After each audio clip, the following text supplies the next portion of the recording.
So I'm going to share a little story to get us started, okay? So if I was about 10 years old, driving on Route 22 in our blue Ford station wagon, powder blue if you can imagine it. I'm with my mother and my brother. We're on our way to Children's Specialized Hospital. This is where my brother was getting outpatient therapy. He had cerebral palsy. So we used to drive that road all the time, right? As he would go, we had to go a couple times a week for his outpatient physical therapy.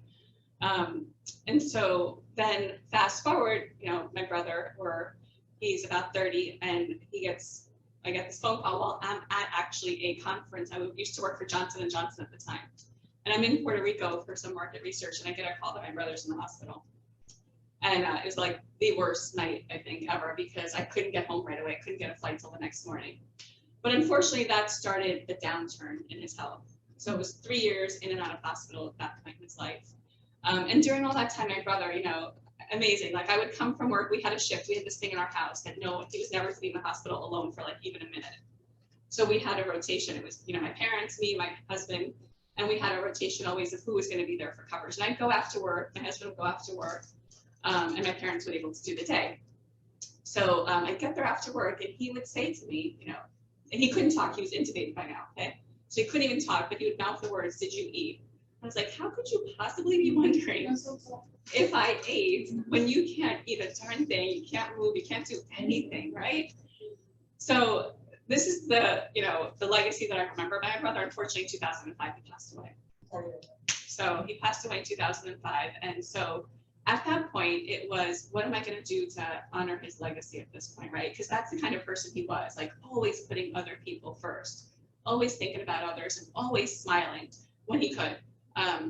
So I started donating to the Children's Specialized Hospital at that point in his memory, because that was a hospital that we drove to, and then he got his outpatient therapy, and they do amazing things, not just to care for the patient, but for the family. So I started giving to the hospital, and now we've set this goal to donate $100,000 to them over a 5-year period. We just checked, we're at 46,000, so we're almost at the halfway mark in our goal. And the reason I share that story with you, though, is because that's my why. That's one of the reasons that pulls me every single day to get up and to do what I do, right? To spend time making a presentation, and to spend time calling Nicole, seeing if I come in, right? To do all these things that I do, and to figure out ways to serve our clients at the highest level, because I'm pulled to this greater purpose, right? And so what I would encourage you to do is think about what your why is, right? Why is it that you're going to show up and do the hard work that it takes to be a real estate agent? If you don't know what that is, and it's just like, oh, you know, it might pay the bills, it's probably going to not help you in doing the very, very hard things that are necessary to be very, very successful in real estate. So if you haven't already thought about that or haven't identified it, I really, really encourage you to take the time to sit down, go to a quiet place, go to some place where you can, you know, just focus and think about, why am I doing this, right? What is this about for me? What is the bigger purpose? There's got to be something that's driving you. And maybe it's, you know, that you grew up poor and you didn't have a house to live in, and now you want a house to live in. Or it could be that, you know, you have a story, something like mine, and there's some, whatever it is, your story is going to be your story. And you don't have to compare it to anybody else's, but it has to be something that compels you to do things that you may not otherwise do. So I would encourage you to do that. And I say that, and as a preface, because we're getting into a recessionary market right now. And it's not going to come easy. The past 2 years, people that were in real estate, they just had to breathe and say, I'm in real estate, or where they're, you know, and that was enough to get them business, right? But it's going to be different moving forward. And so it's going to call upon you to do things and to be bigger and to be better. And you have it within you, and you have to summon up the powers and use what you have, right, to motivate you and to get yourself to do those things. So I'll share with you some examples of things that you can do and ways that you can leverage the tools and the different things, one that we have and two that you have that you can use to help you win in this type of market. Does that sound good? Any questions? Okay. Thank you for sharing that. Yeah, thank you. Yeah, you're welcome. You're welcome. Yeah. It's been, he passed away in 2005. So now we're coming up with 17 years now, right? So I can finally tell the story without crying. It was a long while before I didn't break down in the middle of it. So yeah, but now I'm really proud to be able to honor his legacy at this point, because that's what it is for me every day, is being able to live for both of us, right? What was his name? Mikkel. Yes. Well, thank you for telling Yes, us. yes, absolutely. And if you guys want, Nicole knows, we're doing they have this walk and roll, which is they're a 5K type, but it's a walk. It's October 9th. We have a team. We're the 5th largest we're in the top 5. We're not the 5th. Last year we're number 3. We're in the top 5 fundraising teams for the past, since its inception, actually. So we'd love if you guys know we're trying to grow our team and just have more and more people come out and support. So if anyone wants to, I think I have the date on here at the end. We'd love to have you guys join us if you want. Yeah. Cool. So let's hop in. Okay. What do you guys think is the #1 cost in your business? Any ideas?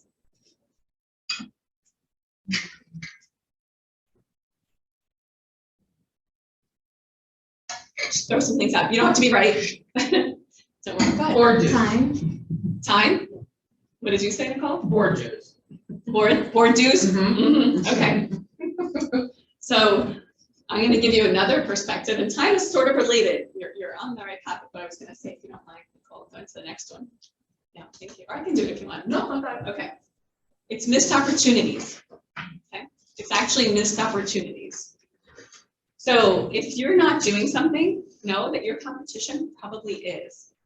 So you either have to be acting and taking action to grow your business, right? Or someone else is doing it and someone else is acting upon the people that you know. So keep that in mind, that if you're, everything that you're not doing, you're losing opportunities when you do that. And so they say the average clients, 18% of them go back to their real estate agent for business. Only 18%. Yeah, that's depressing, right? I think that's depressing. So I'd like to help show you how you can move that number up. And for you guys that are new, I would encourage you, I know you may not have past clients yet, think about your database and your sphere, okay? Because it doesn't have to be that, because if you talk to your friend who you told that you're a real estate agent and they go work with somebody else, that's gonna be like a dagger through your heart when you hear that, right? And you don't want that to happen either. So when I say database, think of your sphere of influence, okay? If you don't have past clients yet, you can move on, okay? So as you're going through this presentation and you're listening to this, I want you to keep in mind, what I would hate is that we go through all of this and we don't find anyone to actually help together. So I'd love for us to find people that we can help together through this process. So think about buyers that you are currently working with that need help and guidance in financing their home and in crafting a plan for themselves, right? And how to win offers.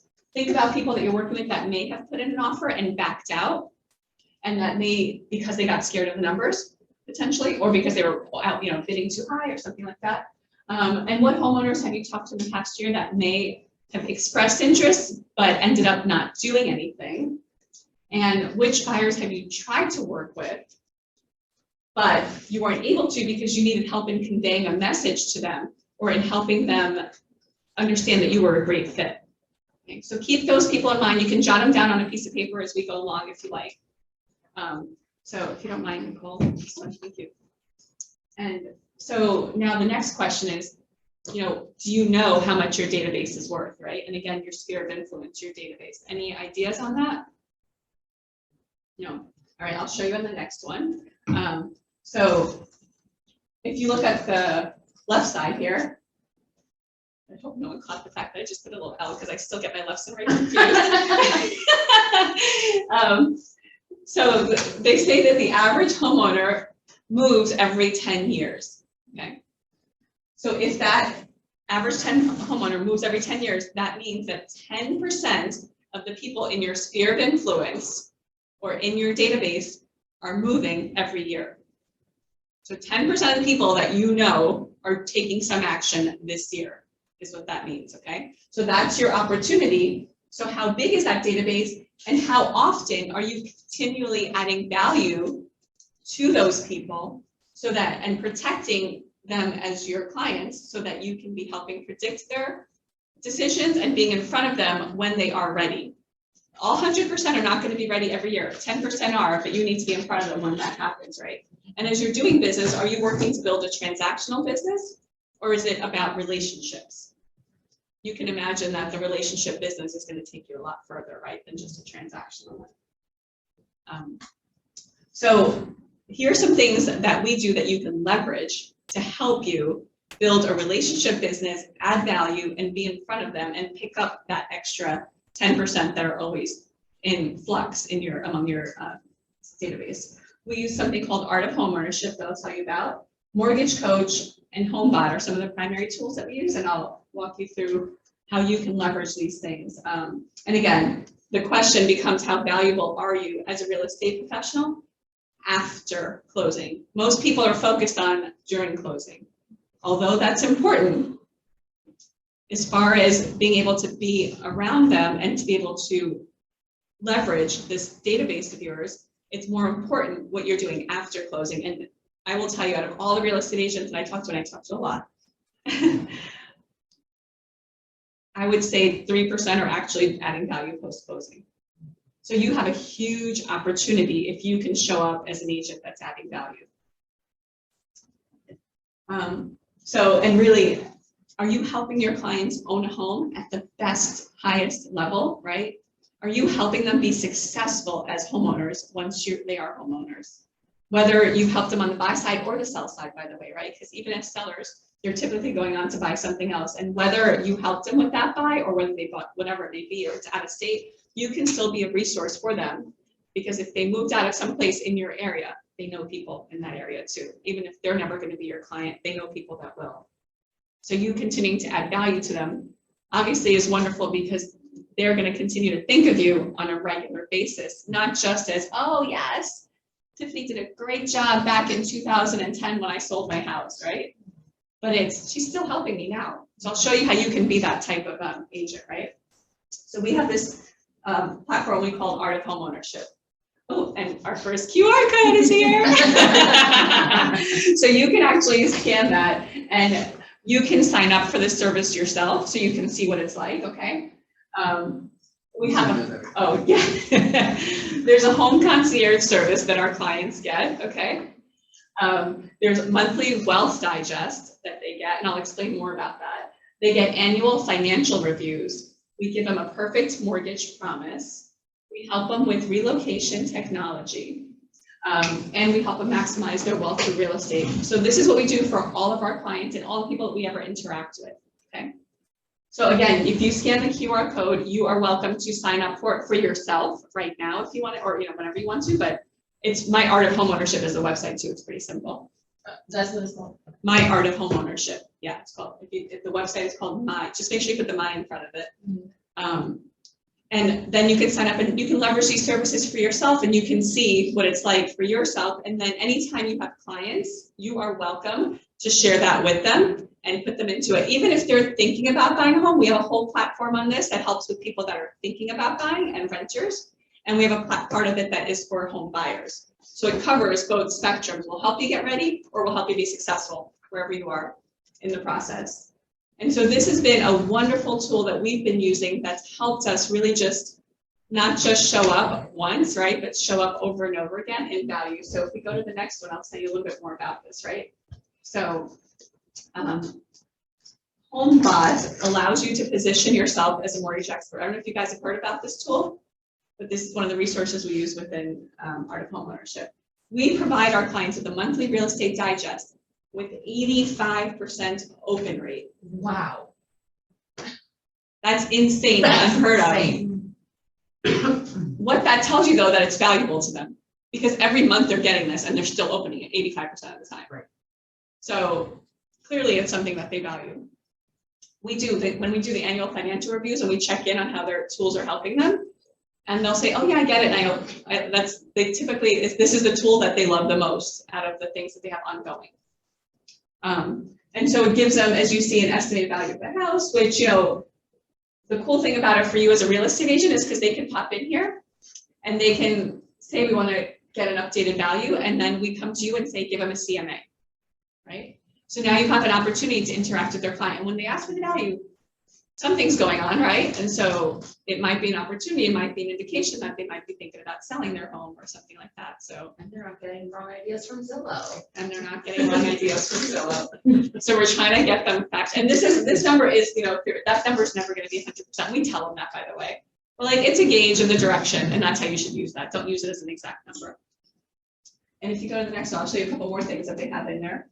They also do, they get this on the mortgage side of it, they've got this thing that gives them a breakdown of what they pay to interest and just, options if right now the interest rates aren't good, so refinances don't really make sense for This is most people. HomeBot, right? This is all through HomeBot. This is what they get every month in their email, basically. It gives them these tools. They can put in, like if you save $50, if you pay $50 more a month, you would save that much in interest. So they can play with that. You'll see there's a drop down. It tells them, and this is where, again, it's really great for you. If they hadn't been thinking about it, we put the idea of here's what it looks like if you want to buy a new home, if you want to buy an investment property.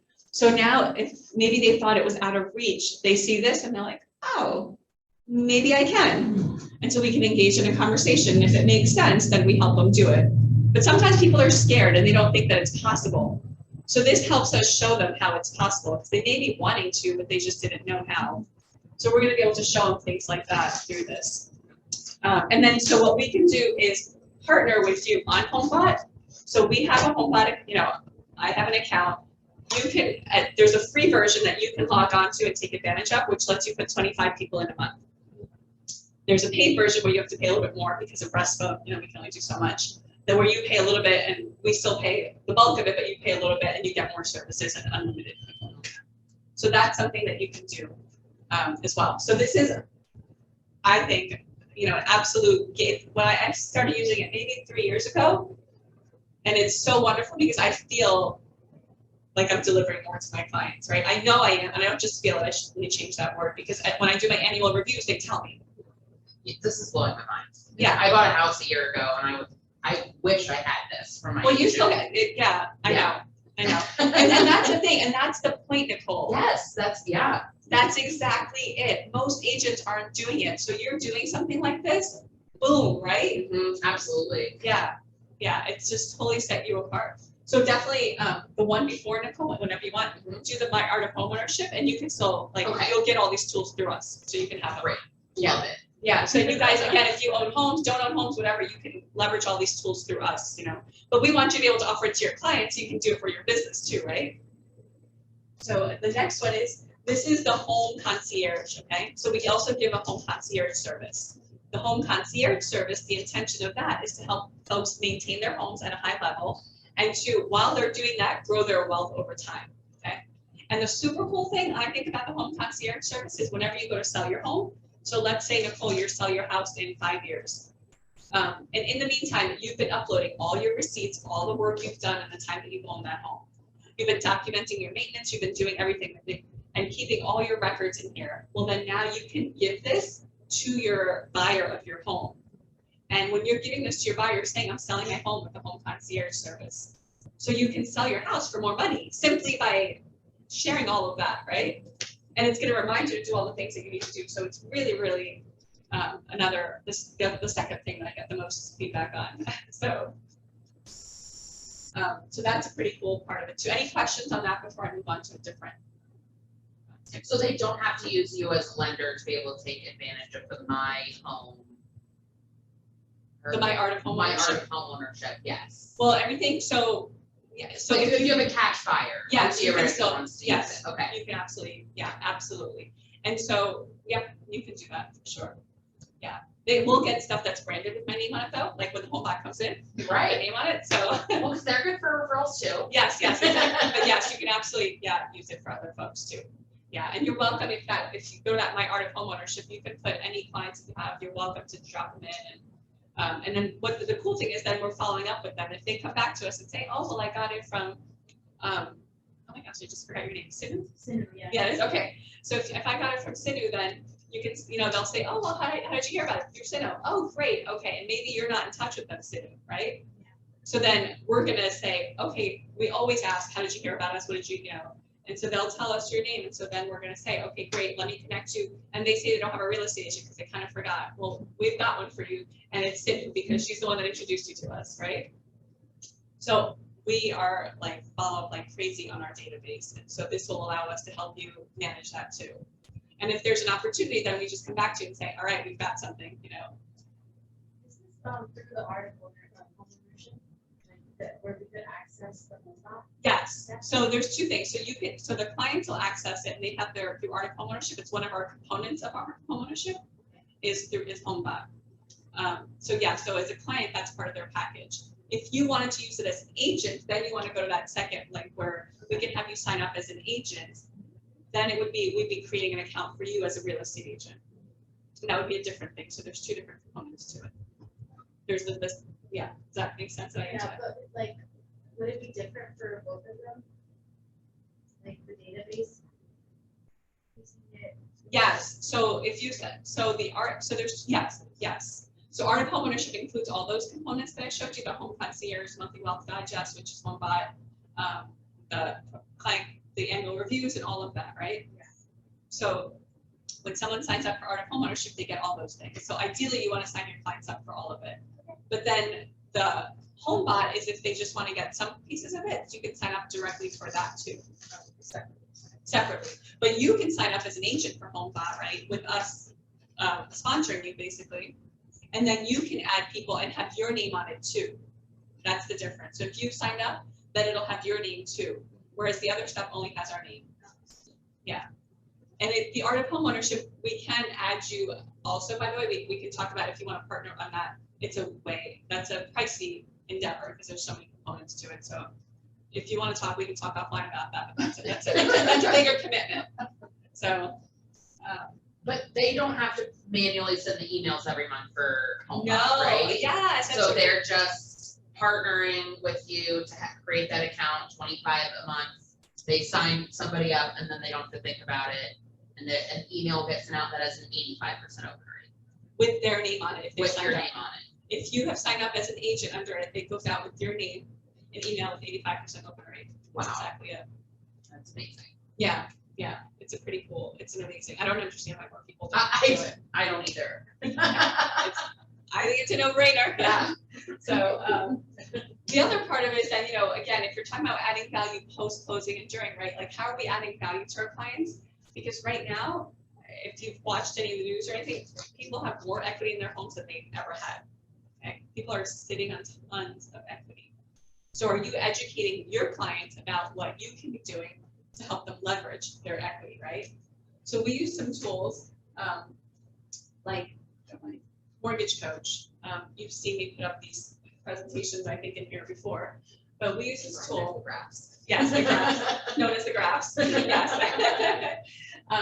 And what it does is it allows us to provide advice, right? Not just a rate, not just price, so that your clients can make better, more informed decisions faster. They don't have to take the time because, you know, a lot of these guys like to create their own spreadsheets, right? And so we've created it for them. I mean, it's super easy for them. And we've given them tools. So now they can, and we've given them all the information through this. So now they can make these decisions a lot faster because they're able to visualize and see what it means to them. So, so that's what Mortgage Coach does. And on the next slide, we provide this to every single client that walks in our door. They get one of these. If we're doing the annual review, we're going through this again with them. So we're using it at a pretty high level, and it's because we believe that, you know, the right mortgage strategy is what really makes the difference, right?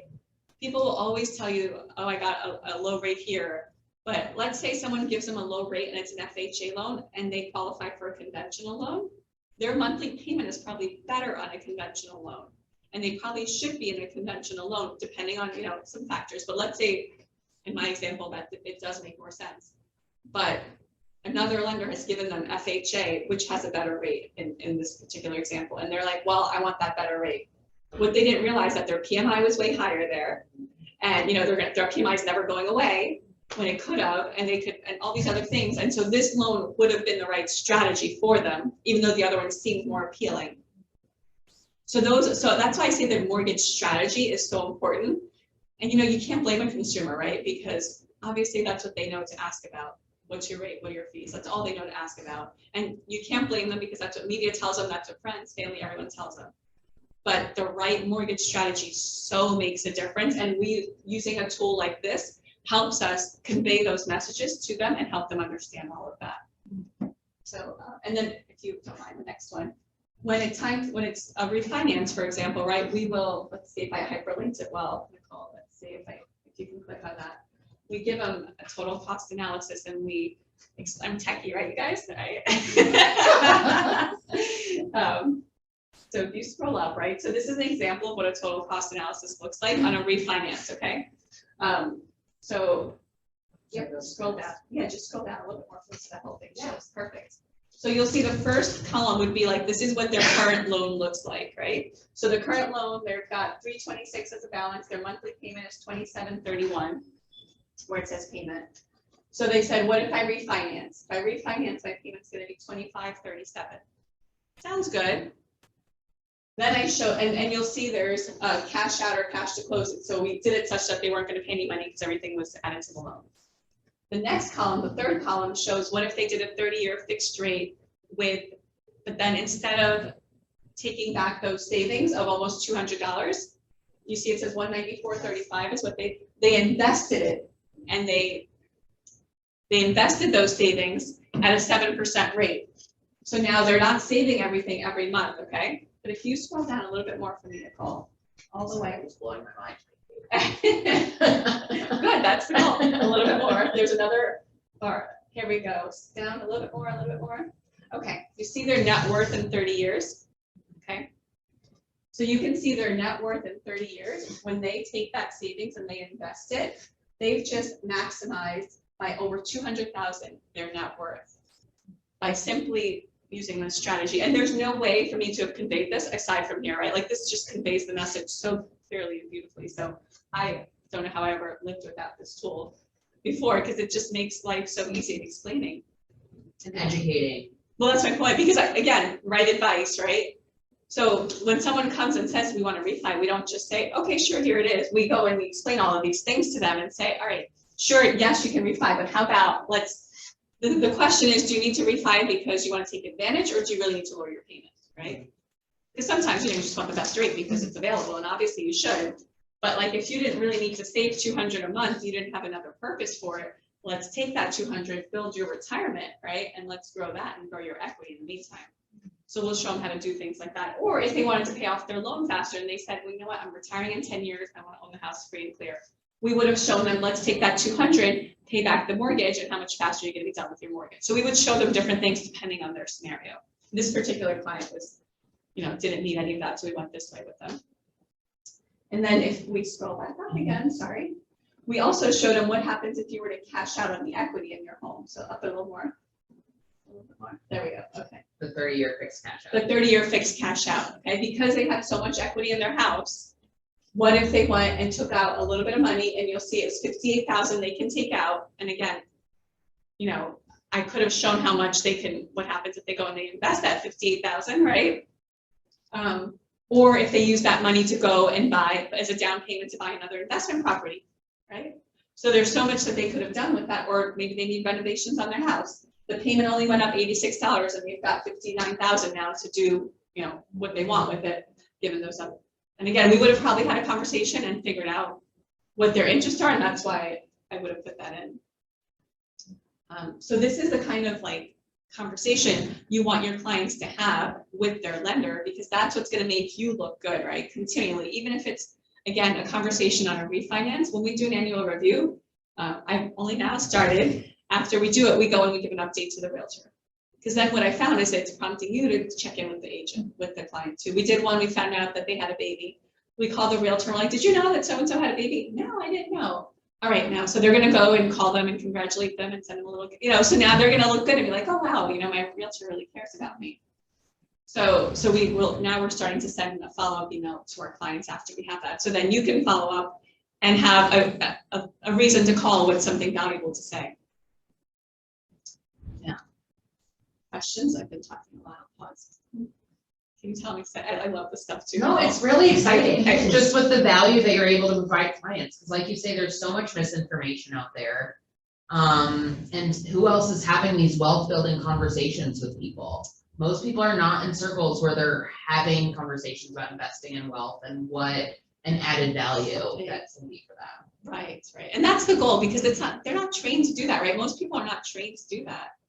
So we want to really be able to help them in a way that elevates their entire life, not just gets them a home, right? Because it's nice to get a home, don't get me wrong. That's obviously a beautiful thing. But what if we do all of this too? I mean, you create a raving fan. They're going to tell everyone to use you, I would think. That's the goal, yes. Yeah, we can go back to that presentation part of it, yeah. Go to the next slide. So on that same sphere, right, what are you doing to engage your clients and your post-closing is the next part of the question, right? So how are you staying relevant to them and how are you staying top of mind to them? So if we go to the next slide, some suggestions, right, are that you call your database at least 2 times a year. And right now, again, if you're new, what you can do is call your sphere of influence at least twice a year, okay? This is what you're gonna do to drum up the business so that you can say, I have past clients, right? That's your first step is let's get those past clients. And to do that, call everyone that you know your sphere of influence 2 times a year. Call on happy birthdays, right? And again, I know, or send a video on a happy birthday, right? What are people doing right now? They're sending DMs and they're texting people to say happy birthday. It's like not personal anymore. Send a birthday card, right? Do these things that set you apart and make them feel special. Connect on social media if you haven't already with everyone in your database. And I know everyone has at least I have a love-hate relationship with social media. Understand the value of it for my business, but you know, yeah. But there's a huge value of it in your business. There's huge value in staying connected.